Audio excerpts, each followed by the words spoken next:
Hello friends, this is प्रीति। आज का हमारा टॉपिक है 9 अप्रैल के करंट अफेयर।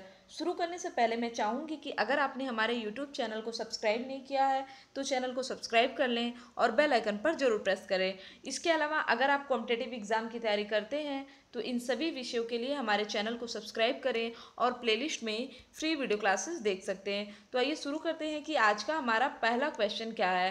पहला क्वेश्चन हमारा कि राष्ट्रीय समुद्री दिवस कब मनाया जाता है। राष्ट्रीय समुद्री दिवस मनाया जाता है 5 अप्रैल को। हमने क्या पढ़ा, 4 अप्रैल को मनाया जाता है विश्व खाद्यान्न जागरूकता दिवस और 5 अप्रैल को मनाया जाता है राष्ट्रीय समुद्री दिवस, जिसका उद्देश्य है जो अंतर महाद्वीपीय व्यापार है और वैश्विक अर्थव्यवस्था को बढ़ावा देना। अब मैं बार बार आपसे कहती हूँ कि अगर कोई भी डे आप इम्पोर्टेंट पढ़ते हैं तो आप उसकी थीम को जरूर एक बार पढ़ा करिए, क्योंकि थीम काफ़ी इम्पोर्टेंट होती है। तो यहाँ पे देखिए, इस बार हमारा राष्ट्रीय समुद्री दिवस की थीम क्या है, हिंद महासागर अवसरों का महासागर। और इसका उद्देश्य मैंने आपको बता ही दिया।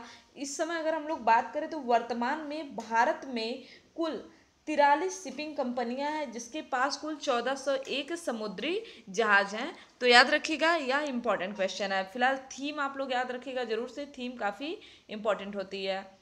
अगला हमारा कि किस संगठन के भारतीय वैज्ञानिकों ने मुरीन इंडोप्टाइड्स नामक नए एंजाइम की खोज की है। तो इसका खोज किया है centre for cellular and molecular biology के वैज्ञानिकों ने। इसमें दो वैज्ञानिकों ने मेन भूमिका निभाई है। क्या नाम है उनका, परवान कुमार चोडी सेठी, और उनके मेंटर थी डॉक्टर मंजुला रेड्डी। इन दोनों ने मिल करके काफ़ी उत्कृष्ट कार्य किया है। इसमें क्या है कि यह एंजाइम जो बैक्टीरिया है जो कोशिका को नष्ट करती है, या क्या करेगी, उस कोशिका को नष्ट करने से रोकेगी। ठीक है, इसमें क्या है, जो अगर अगर हम लोग बात करें कोई भी बीमारी होती है और किसी बीमारी अगर कोई भी होता है तो बैक्टीरिया क्या करती है, कोशिका पर इफेक्ट करती है। ये एंजाइम क्या करेगा कि सीधे उस कोशिका को, जो इन्फेक्टेड कोशिका रहेगी उसको यह अफेक्ट करेगा और उसको नष्ट कर देगा, जिससे क्या होगा, वो आगे बीमारी नहीं बढ़ेगी। ठीक, तो याद रखिएगा। अगला हमारा, फीफा कार्यकारी परिषद में शामिल होने वाले पहले भारतीय कौन बने। फीफा कार्यकारी परिषद देखिए, एक फुटबॉल का, यह एक फुटबॉल गेम का है और इसमें पहली बार ऐसा हुआ है किसी भारतीय को शामिल किया गया है। तो इसके कार्यकारी परिषद में शामिल होने वाले पहले भारतीय बने हैं प्रफुल्ल पटेल। प्रफुल्ल पटेल फीफा कार्यकारी परिषद में शामिल होने वाले पहले भारतीय बने हैं। इसके अलावा मैंने आपको बताया था कि जो विश्व खेल पुरस्कार था उसमें जो फीफा को best team of the year का अवार्ड दिया गया था। वर्ष का सर्वश्रेष्ठ टीम का अवार्ड किसे दिया गया है, फीफा, जो फ्रांस की फीफा टीम है उसे। ठीक है, चलिए अब बात करते हैं कि ये थे कौन। प्रफुल्ल पटेल अखिल भारतीय फुटबॉल महासंघ के अध्यक्ष थे और इनका कार्यकाल कब से कब तक होगा, 2019 से लेकर के 2023 तक इनका कार्यकाल होगा। 2019 से 23 तक। ये जो आप इमेज देख रहे हैं, इस इमेज में है प्रफुल्ल पटेल। ठीक, अगला क्वेश्चन हमारा, जश्न इत्तेहाद उत्सव का आयोजन कहाँ पे किया जाएगा। तो नई दिल्ली में किया जाएगा जश्न इत्तेहाद का आयोजन। नई दिल्ली में एक केंद्रीय विश्वविद्यालय है जिसका नाम है जामिया मिलिया इस्लामिया केंद्रीय विश्वविद्यालय। वहाँ पे इसका आयोजन किया जाएगा, जिसमें हिंदू और उर्दू की जो कविताएं हैं उनका पाठ किया जाएगा, जो भी महत्वपूर्ण कविताएं हैं। तो एक तरह का एक प्रोग्राम है जो कि कहाँ पे हो रहा है, नई दिल्ली में। इसमें बड़े बड़े जो कवि होंगे वो हिस्सा भी लेंगे।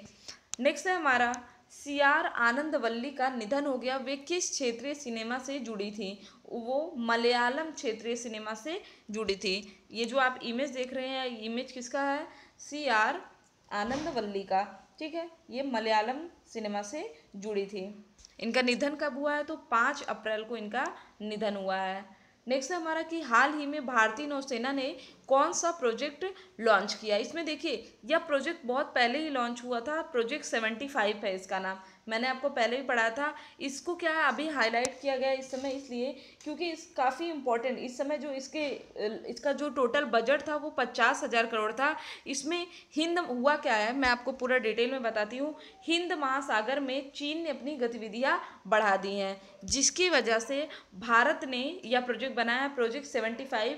जिसमें जो नौसेना है, नौसेना को जो आधुनिक उपकरण है वो प्रोवाइड किए जाएंगे। इसमें 6 पनडुब्बियाँ प्रोवाइड की जाएंगी, डीजल पनडुब्बियाँ होंगी, जो कि अगर हम लोग बात करें नॉर्मल जो स्कॉर्पियन पनडुब्बी है उससे 50% बड़ी होगी। इसके अलावा उनमें हैवी ड्यूटी फायर पावर भी होगा और 12 लैंड अटैक क्रूज मिसाइल भी होगी। इसके अलावा एंटी शिप क्रूज मिसाइल भी होगी।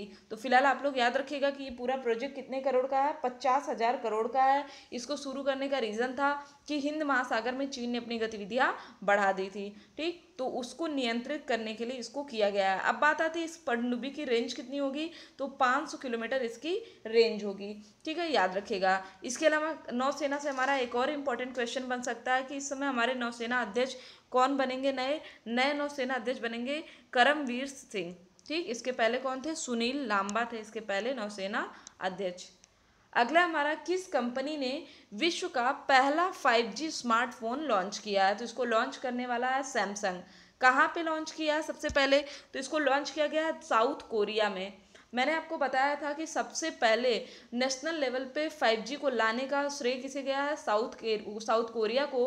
और सैमसंग ने अभी एक फ़ोन निकाला जिसका नाम है S10, जिसकी कीमत है $1200। और अगर हम लोग इंडियन रुपये में की बात करें तो इसकी कीमत कितनी होगी, 83,000 रुपये इसकी कीमत है। और यह लॉन्च किया गया है साउथ कोरिया में, क्योंकि अभी 5G कहाँ पे आया है, साउथ कोरिया में ही आया है 5G। नेक्स्ट है हमारा, भारतीय उद्योग संघ का नया अध्यक्ष किसे बनाया गया है, तो विक्रम किर्लोस्कर को बनाया गया है भारतीय उद्योग संघ का नया अध्यक्ष है। विक्रम किर्लोस्कर की अगर हम लोग बात करें तो इन्होंने राकेश भारती का स्थान लिया है। CII के अध्यक्ष पहले कौन थे, राकेश भारती, विक्रम किर्लोस्कर ने उन्हीं का स्थान लिया है। अब यहाँ CII का फुल फॉर्म भी हम लोग जान लेते हैं। जैसे भारतीय उद्योग संघ को इंग्लिश में क्या कहते हैं, तो कॉन्फेडरेशन ऑफ इंडियन इंडस्ट्री, ठीक, जिसका गठन कब हुआ था, 1895 में, 1895 में। अभी हाल ही में इसके अवार्ड वितरण भी हुआ है, जो भी अवार्ड थे उनका वितरण किया गया, फाउंडेशन अवार्ड, जिसमें CII विमेन एग्जाम्पलर अवार्ड दिया गया है 3 महिलाओं को, जो कि देखते हैं हम लोग कि किस किस क्षेत्र से बिलोंग करती हैं। पहली तो थी भीमत्वा चलवादी, जो कि शिक्षा के क्षेत्र में इन्होंने उत्कृष्ट कार्य किया, जिसके लिए इन्हें CII फाउंडेशन अवार्ड दिया गया। फिर थी वनलाल रुअती, जो कि स्वास्थ्य के क्षेत्र में काम की थी। तीसरी थी नीलिमा तिग्गा, या सूक्ष्म उद्यम के क्षेत्र में इन्होंने कार्य किया था। और ये जो आप इमेज देख रहे हैं, यह इमेज किसकी है, विक्रम किर्लोस्कर की इमेज है, ठीक है, जो कि CII के नए अध्यक्ष बने गए। तो देखते हैं कि कल के हमारे क्या इंपॉर्टेंट क्वेश्चन थे।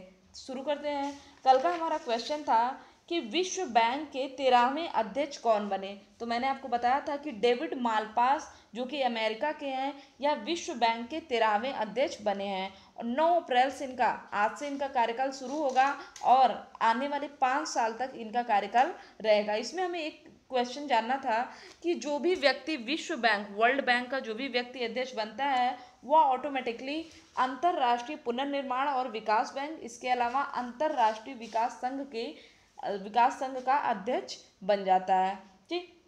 अब चलिए नेक्स्ट हम लोग बात करते हैं ESPN अवार्ड। अब देखिए ESPN जो अवार्ड दिया गया हमारे लिए काफ़ी इंपॉर्टेंट है, हम लोग आज ही इसको पढ़ेंगे।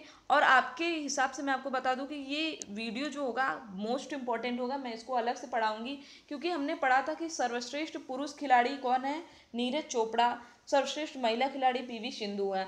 तो अगर हम लोग स्पोर्ट्स के पॉइंट ऑफ व्यू से देखें तो अब क्वेश्चंस यहाँ से ज़्यादा इंपॉर्टेंट बन सकते हैं कि हाल ही में PV सिंधु ने, नीरज चोपड़ा ने, या फिर जिसे टीम ऑफ द ईयर का अवार्ड दिया गया है, जिसे उभरता हुआ खिलाड़ी का अवार्ड दिया गया है, इन लोगों ने किस किस सेक्टर में काम किया है, ठीक। तो इसके ऊपर हम लोग एक डिटेल वीडियो देखेंगे। फिलहाल मैं आपको एक बार रिवाइज करा देती हूँ कि सर्वश्रेष्ठ महिला खिलाड़ी का अवार्ड दिया गया है PV सिंधु को, साल की सर्वश्रेष्ठ वापसी करने वाली खिलाड़ी का खिताब दिया गया है साइना नेहवाल को, साल का सर्वश्रेष्ठ कोच का अवार्ड दिया गया है जसपाल राणा को, सर्वश्रेष्ठ टीम का अवार्ड दिया गया है भारतीय महिला टेनिस टीम को, और उभरते खिलाड़ी का अवार्ड किसे दिया गया है, सौरभ चौधरी को।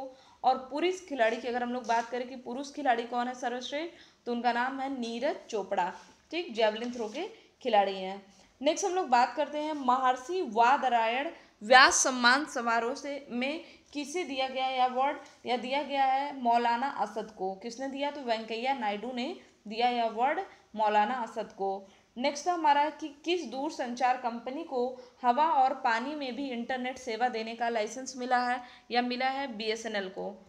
इसके अलावा मकड़ी की एक नए प्रजाति की खोज की गई है जिसका नाम है हेब्रोसिस्टम जीनस प्रजाति, या केरल में अभी देखी गई है। बेसिकली ये कहाँ पे पाई जाती है, यूरेशिया और अफ्रीका में पाई जाती है। फिर तो हमारा कि सेकेंड वर्ल्ड वॉर के टाइम का मलबा किस जगह पे खोजा गया है, तो अरुणाचल प्रदेश में खोजा गया है सेकेंड वर्ल्ड वॉर के टाइम का मलबा। ठीक, तो याद रखिएगा ये थे हमारे आज के इंपॉर्टेंट क्वेश्चन। आई होप कि आपको वीडियो पसंद आया होगा। वीडियो पसंद आए तो चैनल को सब्सक्राइब करें, शेयर करें और लाइक करना ना भूलें। डेली अपडेट्स पाने के लिए बेल आइकन पर जरूर क्लिक करें। तो आज के लिए बस इतना ही। Thank you friends, thank you so much.